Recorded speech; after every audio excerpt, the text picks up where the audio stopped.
Shalom home ministry dimanapun berada. Puji Tuhan, hari ini hari yang luar biasa. Kita bisa berkumpul lagi untuk memuji dan menyembah Tuhan. Mari persiapkan seluruh hati dan pikiran kita untuk menyembah Tuhan. Haleluya.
Terima kasih banyak Tuhan. Kami bersyukur buat kasih setiamu Tuhan. Untuk setiap kasih setia, penyertaan dan perlindunganmu dalam hidup kami Tuhan. Terima kasih Tuhan, Kau terlalu baik dalam hidup kami Bapa. Engkau tidak pernah meninggalkan kami walau sedetik pun Bapa. Kami bersyukur kami punya Tuhan yang dahsyat dan luar biasa seperti Engkau, yang begitu mengasihi seluruh hidup kami Bapa. Terima kasih banyak Tuhan Yesus. Pada hari ini Tuhan, Kau mau memuji dan memuliakan nama-Mu Tuhan. Biar Kau mau sucikan dan kuduskan setiap hati dan pikiran kami, tubuh dan jiwa roh kami Bapa. Basuh kami dengan darah-Mu Tuhan. Terima kasih banyak Tuhan. Berkati kami semua Tuhan, dan kami siap untuk memuji-Mu Bapa. Dalam nama Tuhan Yesus. Haleluya. Engkau sungguh baik Tuhan dalam hidup kami Bapa.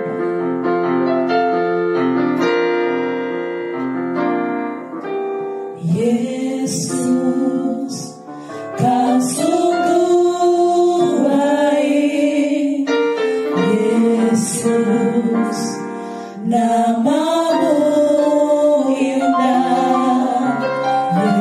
Yesus, ku cinta Kau selalu. Ku tinggikan, ku agungkan selamanya. Katakan Yesus. Yesus, Kau sungguh baik. Yesus, nama-Mu indah. Yesus, ku cinta Kau selalu.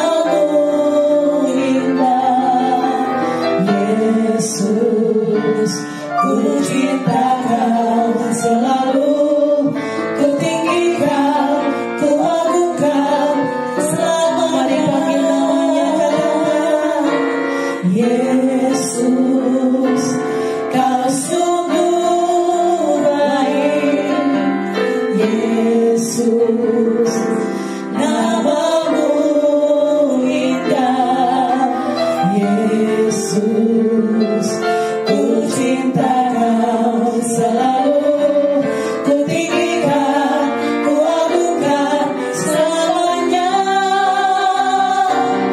ku mau memujimu,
biasa. Amin.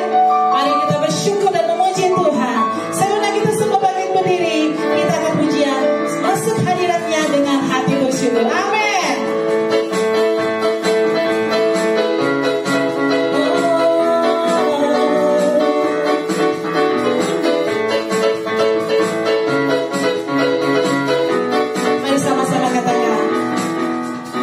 Masuk hadiratnya dengan hati bersyukur memuji Dia, memuji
hadir dalam hidup kita, yang membimbing setiap hidup kita.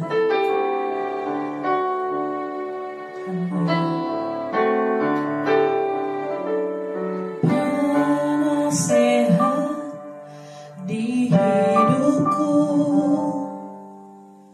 penghibur bagi jiwaku,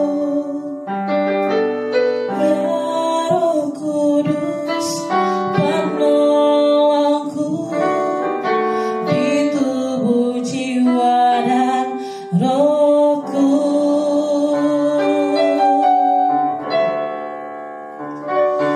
Engkau maha hadir, Roh Kudus di sini kau bagiku, pimpin hidupku dan jalanku, kuasa-Mu hidupkan jiwaku. Engkau maha hadir, Roh Kudus di sini kau bagiku, naungi hidupku dan jalanku, kuasa-Mu terjadi bagiku.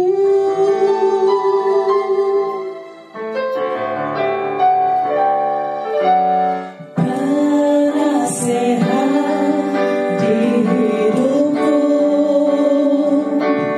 penghibur bagi jiwaku, ya Roh Kudus penolongku di tubuh jiwa dan rohku. Penasehat di hidupku, penghibur bagi jiwaku, ya Roh Kudus penolongku di tubuh jiwa dan rohku. Engkau maha hadir, Roh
Puji nama Tuhan. Shalom Bapak Ibu Saudara, jemaat Home Ministry dimanapun berada. Kita bersyukur kepada Tuhan.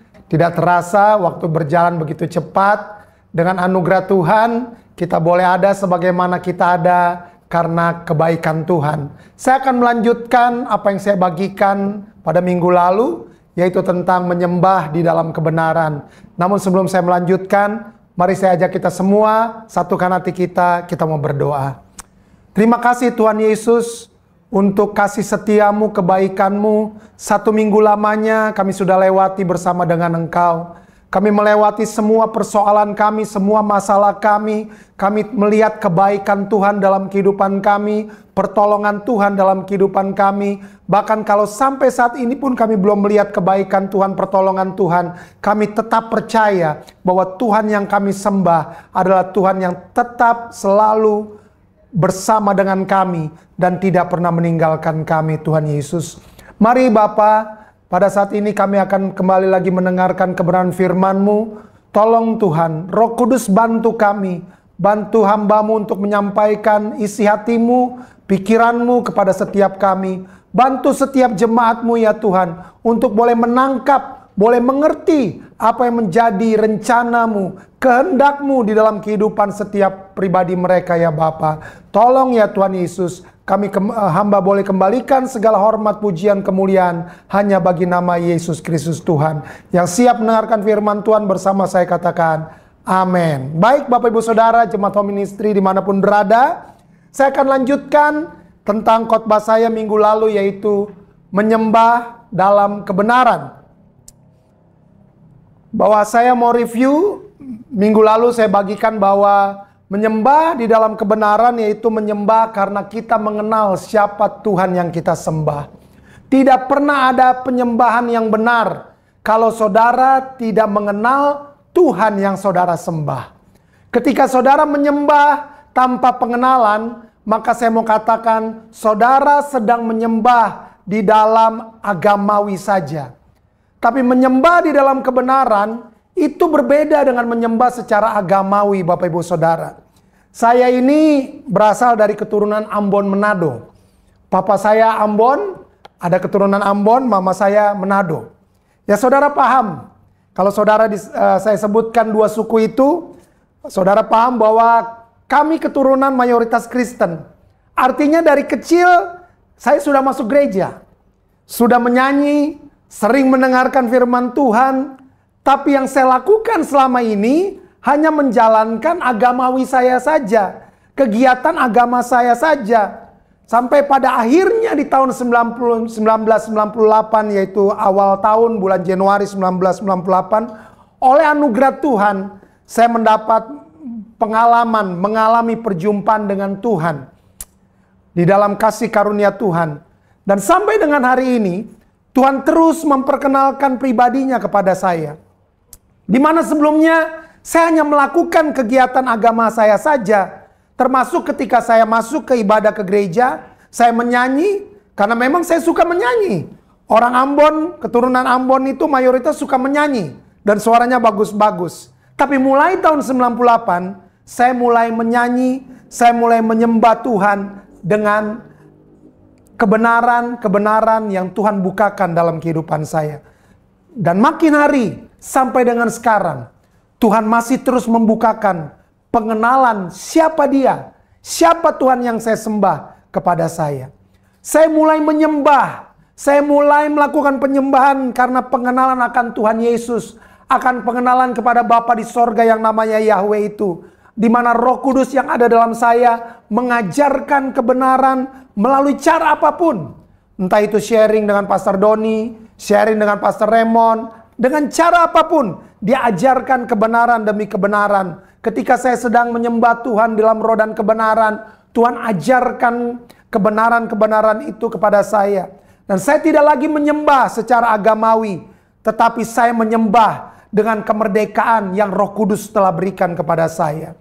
Karena buat saya, menyembah secara agamawi itu berlawanan dengan menyembah di dalam roh dan kebenaran. Kita buka sama-sama dulu ayatnya. Yohanes 4 ayat 23.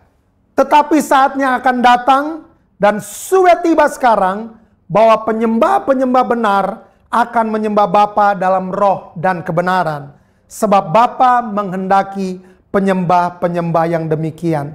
Bapa menghendaki penyembah-penyembah yang menyembah Dia di dalam roh dan kebenaran. Nah, lawan daripada menyembah dalam kebenaran adalah menyembah di dalam agama, Bapak Ibu Saudara. Kenapa? Karena kata agama yang dalam bahasa Inggrisnya memakai kata religi. Religi itu berasal dari kata to bind, yang artinya ikatan, belenggu. Karena agama ada, agama dibuat dengan tujuan supaya manusia dapat menghampiri Tuhan dengan cara-cara, dengan aturan-aturan yang ada. Termasuk agama Kristen. Tapi saya mau kasih tahu kebenarannya. Kekristenan seharusnya bukan cuma sekedar agama. Kekristenan seharusnya pengenalan kita akan Tuhan Yesus Kristus yang kita sembah. Itu kekristenan yang sebenarnya. Itulah kekristenan yang sejati. Bukan hanya agama yang dilakukan. Tadi saya katakan, saya udah keturunan Ambon dan Manado. Di mana-mana saudara tahu, saya baru pulang dari Manado, tinggal di sana selama 10 bulan. Setiap meter ada gereja. Setiap meter ada gereja. Dan gereja itu ada. Tapi apakah mereka sudah menyembah Bapa di dalam roh dan kebenaran? Saya tidak tahu.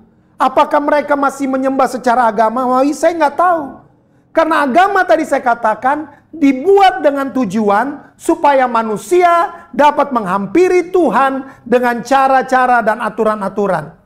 Tapi kita tahu bersama Bapak Ibu Saudara bahwa tidak ada cara apapun yang manusia buat untuk bisa menghampiri tahta Tuhan.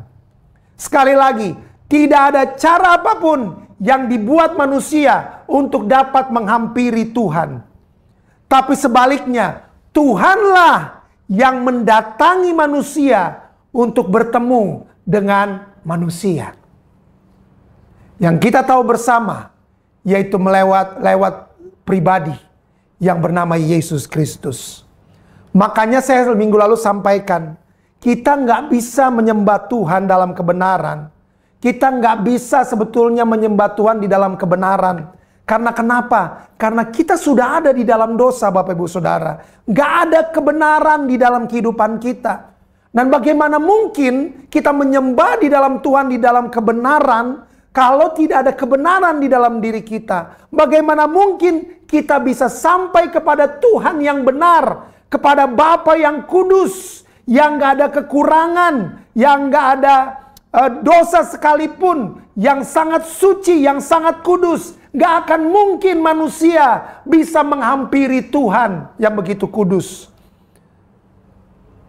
Tapi kalau Tuhan Yesus dan Roh Kudus yang membawa saudara dan saya untuk menyembah Bapa dalam roh dan kebenaran, saya percaya waktu Tuhan kita datang menghampiri tahta Tuhan, maka Tuhan menerima kita apa adanya ketika kita datang kepadanya. Kenapa? Karena Tuhan Yesus sudah menebus dan melayakkan kita. Waktu kita minta ampun, kita pasti diampuni. Karena sebagai manusia, Bapak Ibu Saudara, kita bisa salah dalam banyak hal. Pendeta pun bisa salah. Lagi nyanyi aja kita bisa salah. Lagi nyanyi. Yang orang Ambon suka nyanyi, yang saya suka nyanyi, itu bisa salah. Kita bisa salah ngomong. Kita bisa salah ngomong sama orang tua kita. Kita bisa salah ngomong kepada papa kita. Kita bisa salah ngomong sama mama kita. Bisa dong kita salah ngomong. Terus apa waktu kita salah ngomong sama papa kita, terus papa kita jitak-jitak kepala kita? Apa waktu kita salah ngomong sama mama kita, terus tiba-tiba mama saya, salah ngomong. Dipukul pakai rotan setiap kita salah ngomong. Kan nggak seperti itu Bapak Ibu Saudara. Apalagi Bapa di sorga. Waktu kita buat salah, waktu kita melakukan kesalahan, maka Bapa bukan Bapa yang pegang-pegang rotan, yang siap memukul kita ketika kita salah sedikit. Itu salah satu contoh pengenalan kita akan Bapa kita di sorga. Dia bukan Bapa yang cari-cari kesalahan kita. Dia bukan Bapa yang suka mengingat-ingatkan kesalahan kita. Tapi Dia Bapa yang selalu membuat kita untuk hidup di dalam jalan-jalan kebenarannya. Yaitu di dalam jalannya siapa? Jalannya Tuhan Yesus Kristus yang Dia tempatkan dalam diri saudara dan saya. Saya perlu menyampaikan hal ini Bapak Ibu Saudara, supaya kita punya pemahaman yang benar akan Tuhan. Karena mungkin ada banyak hal yang kita dengar dulu tentang Tuhan yang salah. Saya akui dari kecil banyak dengar yang salah. Kita semua pernah mengalami kesalahan. Contoh, waktu saya kecil, papa mama saya suka suruh saya doa. Doa ya Valdo, tutup mata. Kalau enggak, nanti Tuhan marah. Apakah sampai hal begitu Tuhan marah-marah? Apakah karena kita nggak tutup mata Tuhan marah-marah? Tapi dari kecil sudah tertanam di dalam pikiran kita bahwa Tuhan itu sedikit-sedikit marah. Salah sedikit marah.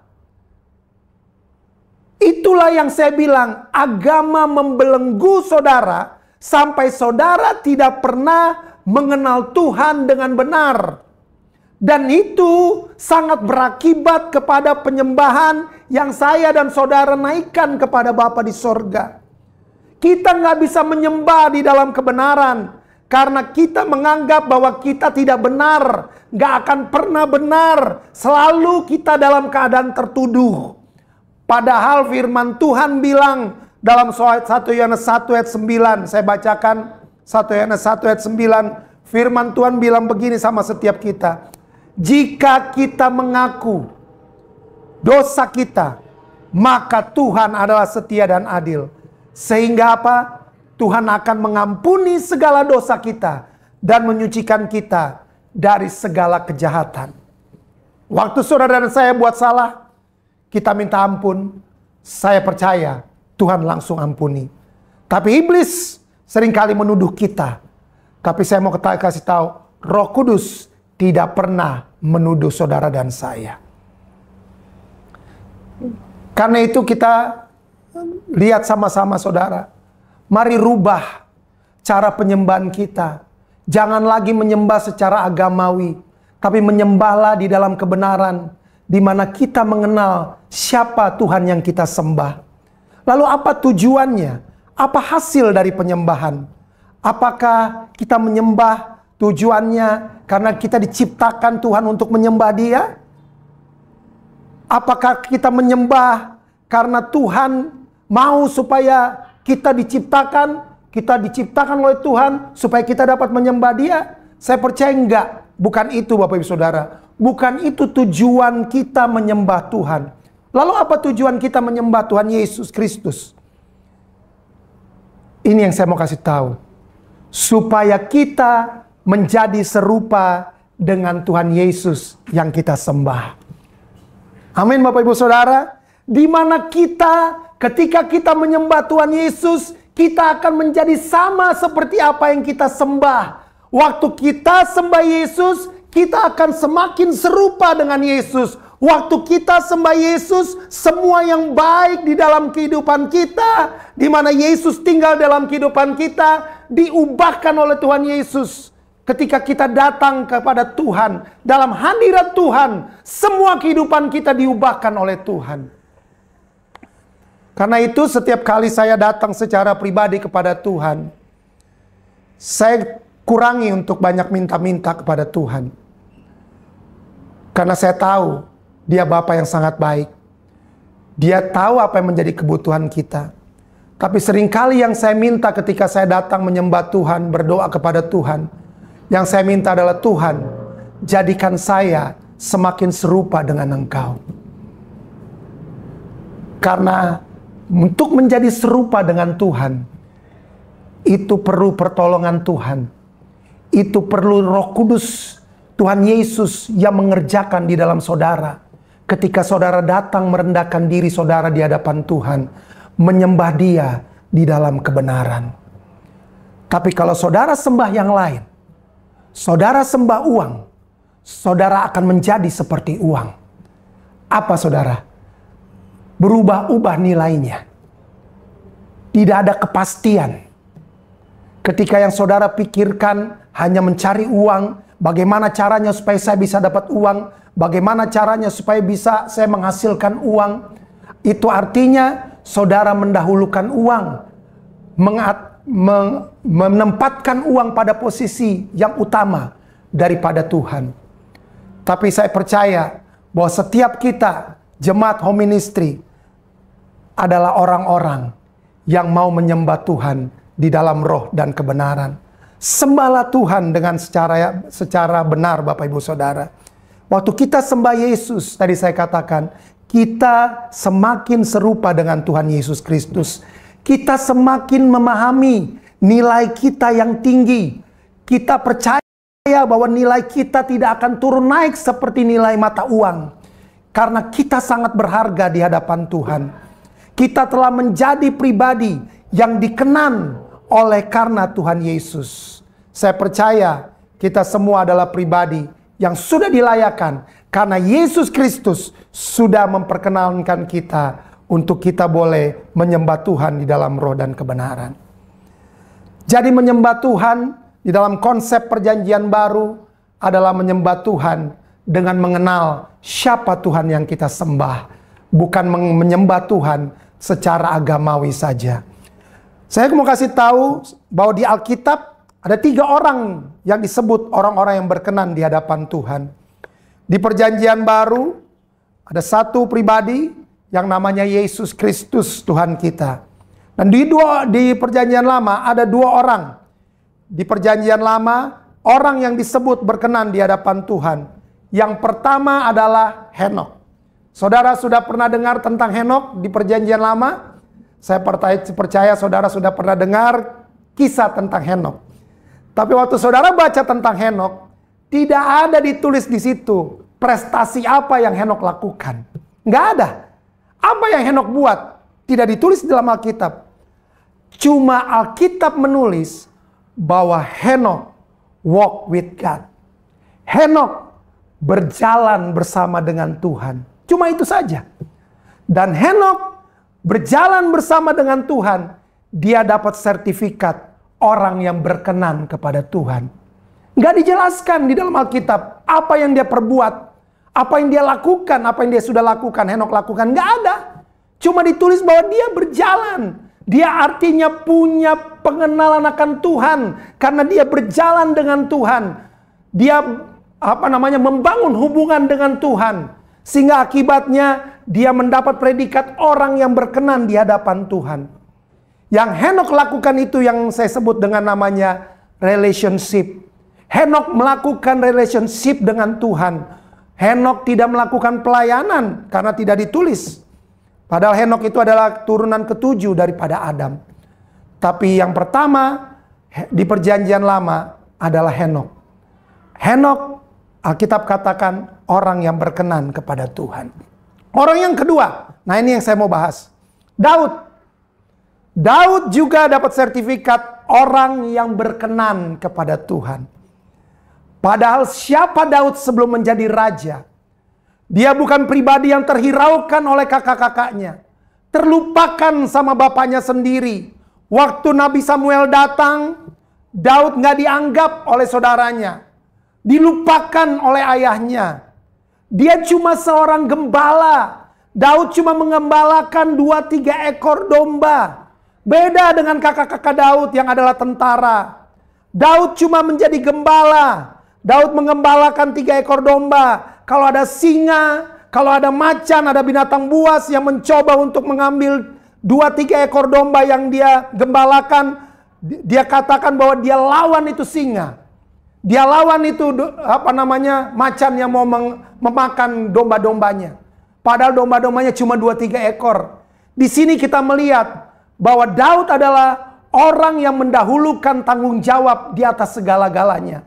Walaupun dipercayakan hanya 2-3 ekor kambing domba, tapi dia bertanggung jawab. Dia lawan semua binatang-binatang buas yang akan memangsa 2-3 ekor kambing domba yang digembalakannya.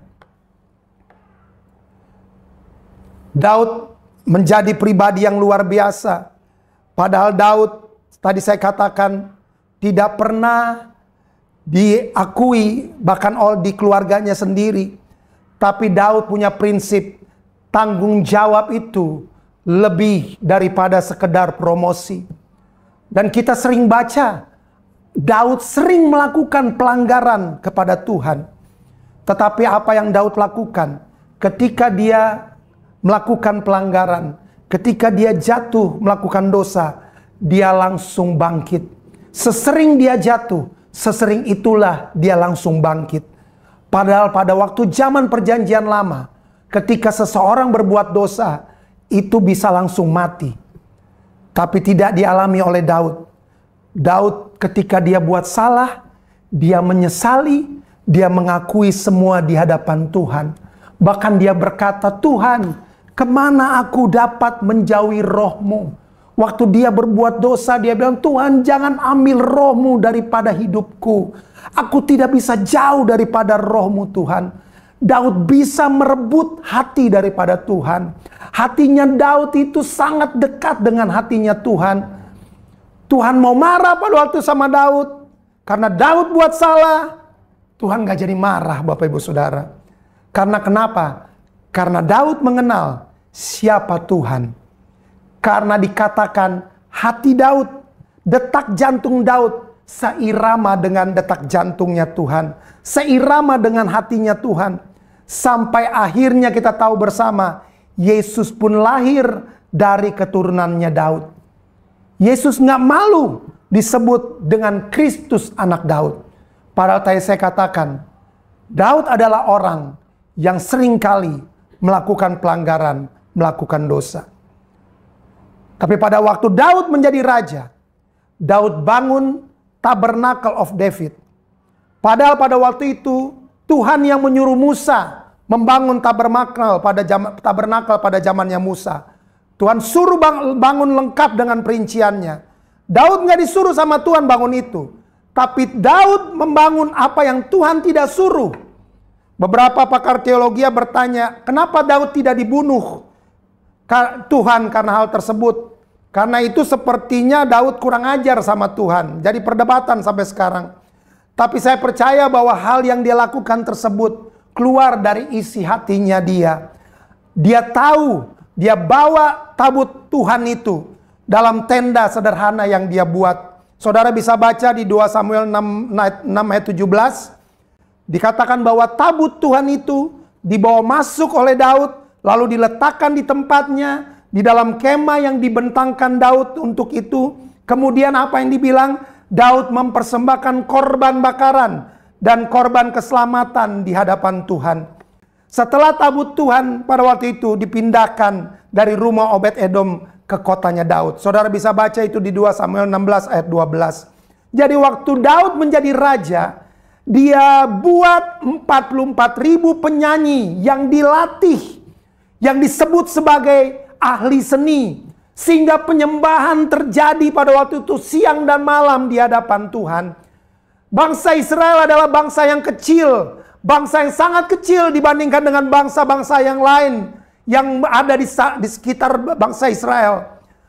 Bangsa Israel sangat kecil dibandingkan dengan bangsa-bangsa lain yang lebih besar. Tapi Daud ingin supaya bangsa-bangsa lain itu melihat bahwa ada Tuhan di tengah-tengah bangsa yang sangat kecil. Ada Tuhan di tengah bangsa-bangsa Israel. Di tengah-tengah bangsa Israel. Inilah yang menjadi tujuan daripada Daud. Daud melakukan itu semua supaya bangsa-bangsa boleh melihat bahwa Tuhan yang disembah oleh orang Israel adalah Tuhan yang hidup. Tuhan yang dahsyat dan luar biasa. Daud bangun penyembahan dan doa. Selama 33 tahun jadi raja atas Israel. Dan Israel berubah menjadi bangsa yang dipimpin oleh penyembahan pada waktu itu. Bukan oleh kekuatan politik atau yang lain. Daud robah dengan melanggar seluruh aturan keimamatan. Seharusnya secara aturan Daud sudah mati. Korban penghapusan dosa oleh binatang diganti oleh sacrifice of praise. Penyembahan, pujian kepada Tuhan. Daud kenal siapa Tuhannya. Daud tahu isi hati Tuhannya. Daud tahu kerinduan Tuhan pada waktu itu. Lebih daripada aturan-aturan yang Daud ketahui. Jadi Bapak Ibu Saudara, Daud adalah orang yang hidup di perjanjian lama, tapi hidup dengan pewahyuan perjanjian baru. Ini hal yang luar biasa. 1 Petrus 2 ayat 9 bilang begini. Tetapi kamulah bangsa yang terpilih, imamat yang rajani, bangsa yang kudus, umat kepunyaan Tuhan sendiri, supaya kamu memberitakan perbuatan-perbuatan yang besar dari Dia yang telah memanggil kamu keluar dari kegelapan kepada terangnya yang ajaib. Itu yang Daud lakukan karena dia menyembah Tuhan. Ketika dia menyembah Tuhan, dia membawa semua tabut Tuhan, dia bawa. Tadi saya katakan dia siapkan semua 44.000 penyanyi ahli daripada seni pada waktu itu. Dia bawa semua selama 33 tahun di dalam kerajaannya. Sehingga akhirnya bangsa-bangsa di sekitarnya mengenal Tuhan yang disembah oleh Daud dan bangsa Israel. Dan ini yang sebenarnya Tuhan rindukan, yang Tuhan tunggu dari saudara dan saya, dari kita semua. Jangan lagi hidupmu dibelenggu oleh aturan-aturan agamawi. Kenal Tuhan yang kita sembah lebih dalam lagi. Kenal isi hatinya, kenal cara berpikirnya, kenal kerinduannya bagi dirimu dan diriku, saudara. Aturan-aturan agama tidak membawa saudara semakin mengenal Tuhan. Aturan-aturan yang dibuat agama tidak membuat saudara semakin mengenal Bapa di sorga. Tapi waktu saudara menyembah Tuhan dalam kebenarannya, saudara akan punya kemerdekaan untuk melakukan. Saudara akan tahu apa yang menjadi kehendaknya Tuhan, apa yang menjadi kehendak hati Tuhan buat saudara dan saya. Sehingga akhirnya di perjanjian baru, ini yang firman Tuhan katakan. Kisah Para Rasul 15 ayat 16 sampai 17 dikatakan begini. Kisah Para Rasul 15 ayat 16 sampai 17. Kemudian aku akan kembali dan membangunkan kembali pondok Daud yang telah roboh, dan reruntuhannya akan kubangun kembali dan akan kuteguhkan. Ini yang Tuhan akan kerjakan, yang Tuhan sedang kerjakan. Supaya apa? Ayat 17. Supaya semua orang lain mencari Tuhan, dan segala bangsa yang tidak mengenal Elohim yang kusebut milikku. Demikianlah firman Tuhan yang melakukan semuanya ini.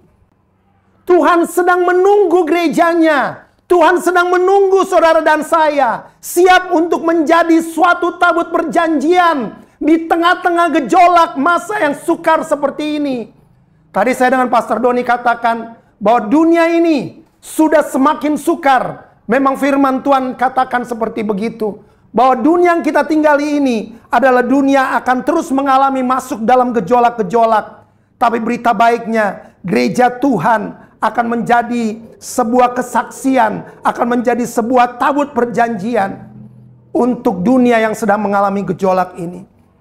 Jadi gereja yang profetik bukan gereja yang mengatakan ini demikianlah firman Tuhan. Orang yang bergerak dalam profetik bukanlah orang yang berdiri lalu bernubuat, bukan seperti itu. Tapi orang yang melakukan profetik ialah orang yang tahu waktu Tuhan bergerak, dia ada di sana. Orang yang tahu timingnya Tuhan, kapan Tuhan akan bergerak. Ketika Tuhan bergerak, orang itu ada di sana.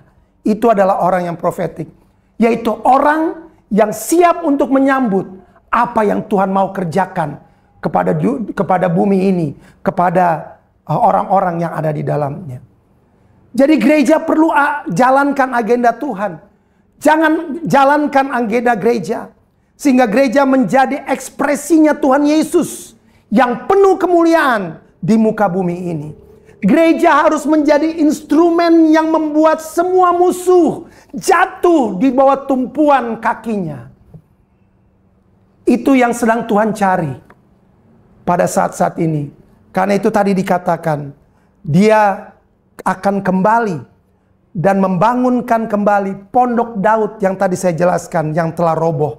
Dan reruntuhannya akan kubangun kembali dan akan kuteguhkan. Jadi kualitas apa yang Daud bangun sampai Tuhan bilang, Tuhan mau bangun lagi seperti yang Daud sudah bangun pada waktu itu? Yaitu kualitas hati yang dimiliki oleh Daud. Kualitas yang tahu kapan Tuhannya akan bergerak. Kualitas yang mengenal pribadi Tuhannya. Yang tahu apa yang Tuhan kehendaki harus dikerjakan melalui kehidupannya. Tuhan lagi tunggu gereja yang punya kualitas hati seperti Daud. Waktu Daud main kecapi, signalnya itu ketemu dengan signalnya Tuhan. Padahal tadi saya bilang, Daud bukan siapa-siapa. Daud orang yang tertolak. Bahkan di rumahnya sendiri dia ditolak. Dia tidak memenuhi syarat dalam banyak hal. Bahkan Daud pernah menulis begini dalam Mazmur. Sekalipun ayah ibuku meninggalkan aku. Itu berarti dia orang yang sangat tertolak. Waktu ada acara-acara penting, Nabi tidak pernah datang ketemu Daud. Sekalinya Nabi diutus sama Tuhan, Daud dilupakan oleh ayahnya dan saudara-saudaranya. Nah, ini kabar baiknya buat setiap saudara dan saya. Tuhan mau bergerak melalui kehidupan saudara dan saya. Tuhan mau pakai hidup saudara dan saya. Dan kalau Tuhan mau pakai hidup saudara dan saya, Tuhan gak butuh riwayat hidup saudara. Tuhan gak lihat latar belakang saudara. Mungkin saudara tidak dianggap oleh keluarga saudara sendiri. Mungkin saudara bukan orang yang dianggap oleh dunia sekitar saudara, oleh orang-orang sekitar saudara. Tapi Tuhan mau pakai hidup saudara ketika saudara tahu isi hatinya Tuhan. Ketika saudara tahu kapan waktunya Tuhan akan bergerak. Ketika saudara menangkap apa yang menjadi kehendak Tuhan melalui kehidupan saudara. Pujian penyembahan yang saudara naikkan dengan konsep yang benar, itu akan membawa orang-orang lain datang kepada Tuhan. Datang mencari Tuhan. Dan datang untuk mengenal Tuhan. Supaya mereka juga bisa menaikkan penyembahan kepada Tuhan di dalam kebenaran. Dan ini yang akan terjadi dan sedang terjadi. Yesaya 49 ayat 6 dan 7. Demikian firman Tuhan. Terlalu sedikit bagimu hanya untuk menjadi hambaku, untuk menegakkan suku-suku Yakub, dan untuk mengembalikan orang-orang Israel yang masih terpelihara. Tetapi aku Tuhan akan membuat engkau menjadi terang bagi bangsa-bangsa, supaya keselamatan yang daripadaku sampai ke ujung-ujung bumi. Ayat 7. Beginilah firman Yahweh, penebus Israel, Tuhan yang Maha Kudus, kepada dia yang dihinakan orang, kepada dia yang tidak dianggap oleh keluarganya, kepada dia yang tidak pernah dilihat oleh orang-orang sekitarnya, tidak dianggap, kepada dia yang dijijikan bangsa-bangsa, kepada hamba penguasa-penguasa. Demikian firman Tuhan yang Tuhan katakan, raja-raja akan melihat perbuatan Tuhan, akan lalu membangkit, memberi hormat, dan pembesar-pembesar akan sujud menyembah. Oleh karena Tuhan yang setia, oleh karena yang Maha Kudus, Elohim Israel, yang sudah memilih saudara dan saya. Kalau saudara percaya, berikan kemuliaan bagi Tuhan Yesus Kristus. Ini rencana yang akan Tuhan kerjakan bersama dengan kita anak-anaknya. Di mana tadi dikatakan, raja-raja akan melihat perbuatan Tuhan, lalu bangkit memberi hormat, dan pembesar-pembesar akan apa? Sujud menyembah. Ini akan terjadi dalam hidup saudara dan saya ketika kita menyembah di dalam kebenaran, bukan menyembah di dalam roh agamawi. Kenapa raja-raja dan pembesar-pembesar akan sujud menyembah Tuhan? Karena kita anak Bapa di sorga, raja di atas segala raja, yang sudah memilih saudara dan saya untuk menyatakan kuasa Tuhan Bapa kita. Karena itu, saya singgung sedikit. Home Ministry meyakini bahwa kita sudah selamat oleh anugerah Tuhan. Yang kita kejar bukan lagi sorga. Pastor Raymond pernah bagikan hal ini. Kita bukan lagi mengejar sorga. Tapi yang kita kejar adalah keserupaan dengan pribadi Tuhan Yesus. Yang telah hilang sejak manusia berbuat dosa.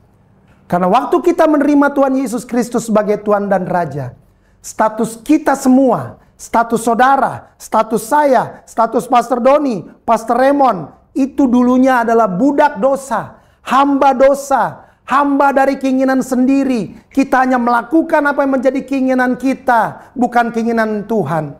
Tapi ketika kita diselamatkan oleh Tuhan Yesus, kita berubah jadi hambanya Tuhan. Bukan sampai di situ saja. Kemudian kita diangkat jadi anak Bapa di sorga. Itu yang saya sudah singgung ayatnya minggu lalu. Naik lagi nanti menjadi sahabatnya Tuhan. Dan akan menjadi mempelai dari Tuhan Yesus Kristus pada akhirnya. Kebenaran ini yang seharusnya membuat saudara dan saya berubah cara menyembahnya. Yang dulunya saudara dan saya mungkin menyembah dalam konsep budak. Menyembah untuk tujuan minta-minta seperti pengemis. Tapi sekarang kita menyadari melalui firman Tuhan yang dibagikan, bahwa sekarang saudara dan saya adalah anak-anak Bapa di sorga. Saudara dan saya berharga, karena yang berharga itu dalam Bapa sekarang ada di dalam saudara dan saya. Yaitu apa? Kemuliaannya. Tetap menyembah. Kita tetap menyembah, punya hati yang menyembah.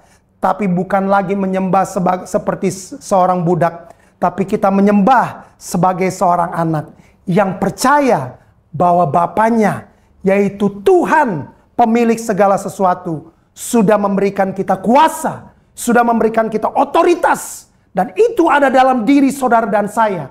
Orang-orang yang percaya kepada Tuhan Yesus, yang menjadikan Yesus Kristus sebagai Tuhan dan Raja dalam kehidupan saudara dan saya. Mari Jemaat Home Ministry, kita terus berkembang di dalam konsep penyembahan yang benar kepada Tuhan.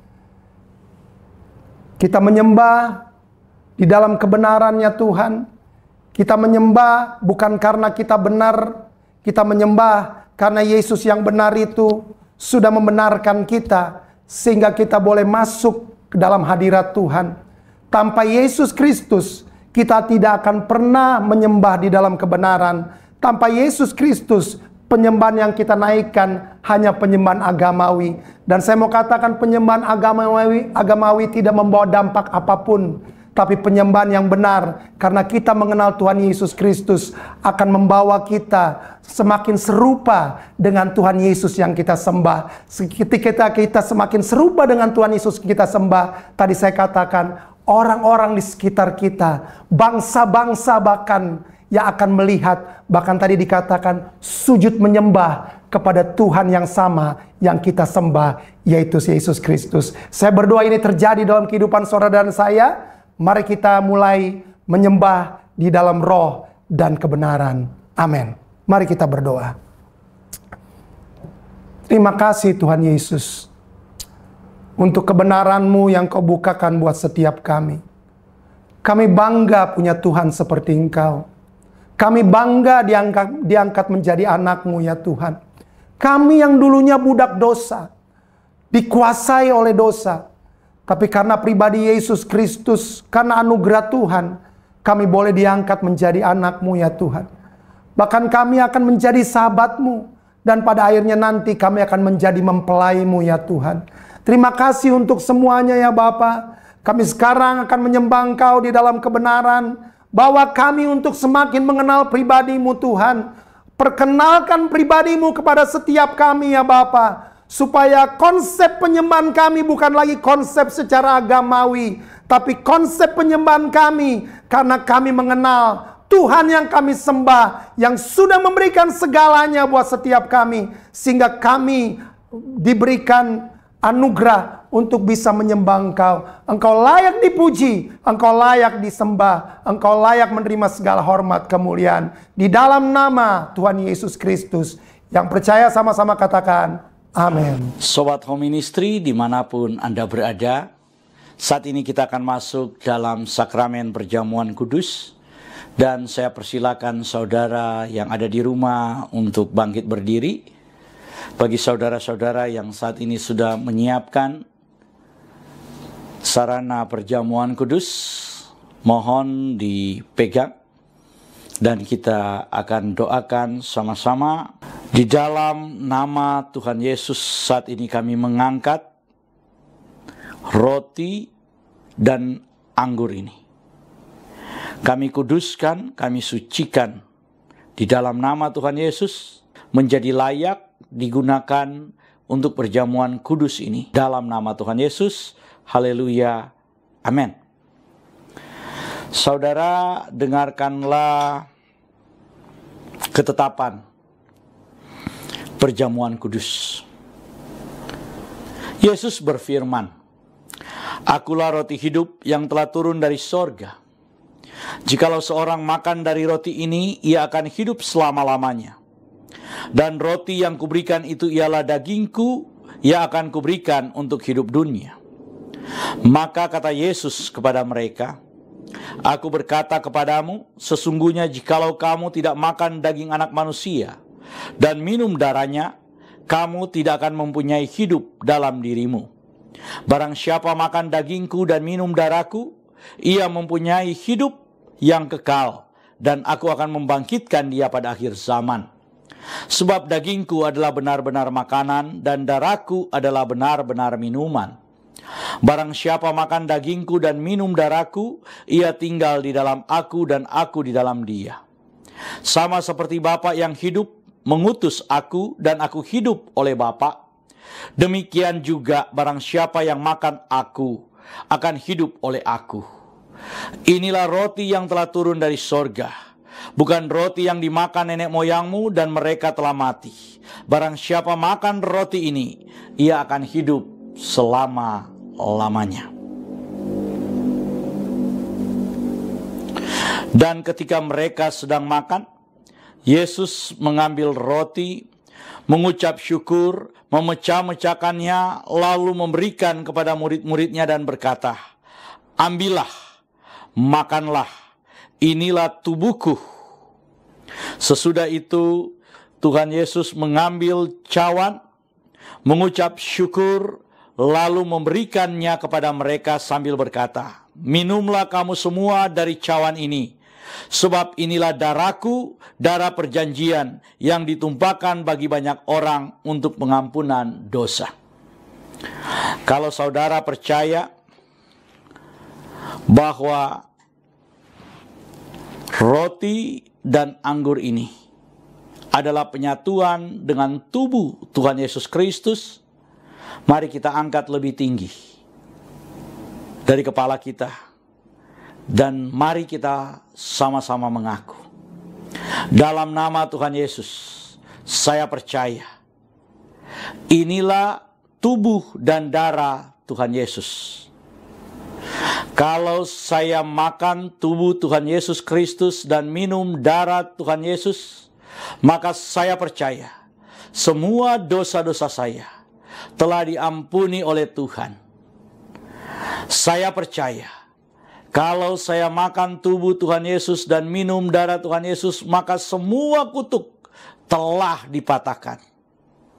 Saya percaya kalau saya makan tubuh dan minum darah Tuhan Yesus, maka semua sakit penyakit saya telah disembuhkan. Saya percaya kalau saya makan tubuh Tuhan Yesus dan minum darah Tuhan Yesus, maka saya mendapat bagian dalam tubuh Kristus, dan saya akan diberi tubuh kemuliaan, dan Tuhan akan mengangkat saya ketika Tuhan Yesus datang di awan-awan yang permai untuk menyatu dan bertemu dengan Dia. Saya percaya inilah tubuh dan darah Tuhan Yesus Kristus. Kita angkat lebih dulu tubuh Tuhan Yesus Kristus dan kita berkata, inilah tubuh Tuhan Yesus Kristus dalam nama Tuhan Yesus. Kita minum darah Tuhan Yesus Kristus dan kita berkata dalam nama Tuhan Yesus Kristus.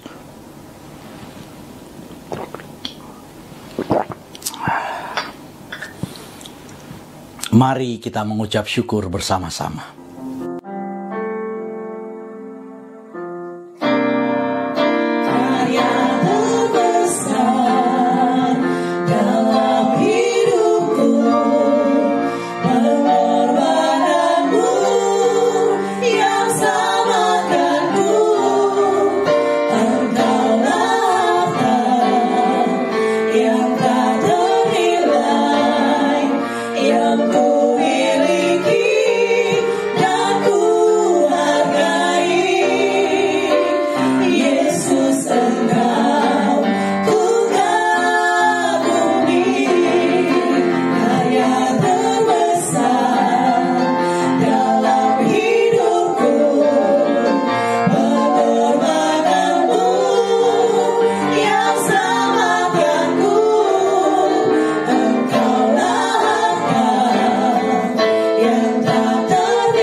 Mari kita tutup ibadah kita pada sore hari ini. Kita akan sama-sama berdoa. Terima kasih Tuhan Yesus untuk seluruh rangkaian ibadah yang boleh kami lakukan. Kami percaya kami menyembah-Mu Bapa di dalam roh dan kebenaran. Karena Tuhan yang sudah memerdekakan kami melalui Tuhan Yesus Kristus. Dan sekarang Kau tinggal di dalam kehidupan kami ya Bapa. Kami percaya Engkau akan terus bersama dengan kami untuk melewati hari-hari di depan kami ya Tuhan. Mungkin ada banyak persoalan masalah yang akan kami hadapi. Namun satu hal yang kami tahu, bahwa Tuhan yang kami sembah tidak pernah membiarkan kami berjalan sendiri.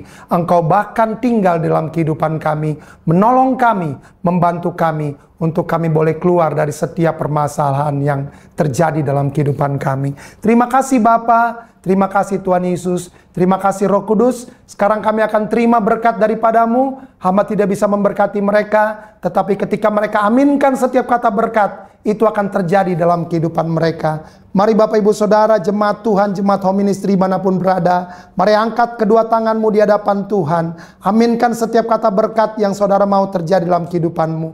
Diberkatilah hidupmu, diberkatilah keluargamu, suami, istri, anak, dan cucumu. Diberkatilah rumah tempat tinggalmu, diberkatilah usaha dan pekerjaanmu, diberkatilah sekolah studi anak-anak dan cucumu. Tapi yang terutama diberkatilah kerohanianmu semakin naik dan bukan semakin turun.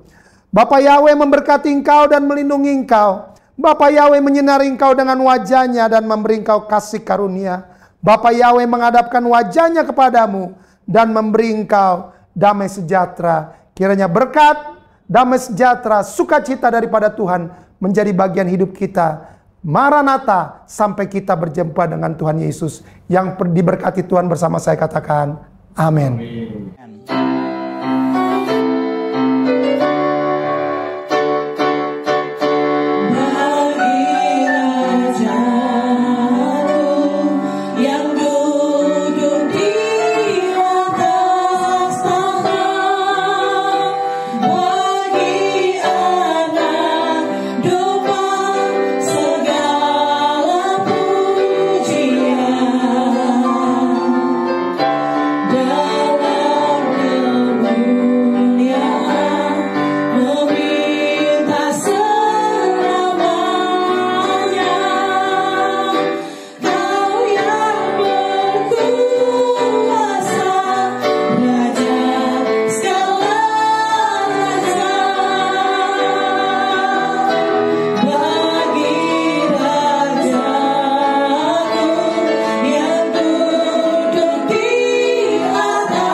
Puji Tuhan, ibadah telah selesai. Dan selamat hari Minggu. Bapak Yahweh memberkati kita semua. Shalom.